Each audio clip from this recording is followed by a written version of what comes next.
Hi everyone. In today's video, I'm going to guide you through a simple method to fix the issue of the Instagram Activity and Friends tab not showing up on your account. Let's get started, step by step. First, open the Google Play Store on your phone. In the search bar, type Instagram. If you see an update option, make sure you update the app to the latest version, as this often fixes missing features. Once updated, return to your home screen and launch Instagram. Tap on your profile icon in the bottom right corner. Then tap on the three-line menu in the top right. Scroll down until you see the Help option and tap on it. Next, select Report a Problem.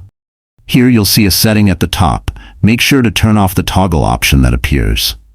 Then tap again on Report a Problem. Choose Include and Continue, and in the description box briefly explain that the Activity and Friends tab is missing from your account. After typing your message, press the Send button. Once you've done this, Instagram support team will review your report, and in many cases, the feature returns after this process. That's it. Hopefully this solved the problem for you. If it did, don't forget to like this video, leave a comment if it worked, and subscribe for more quick tech tutorials.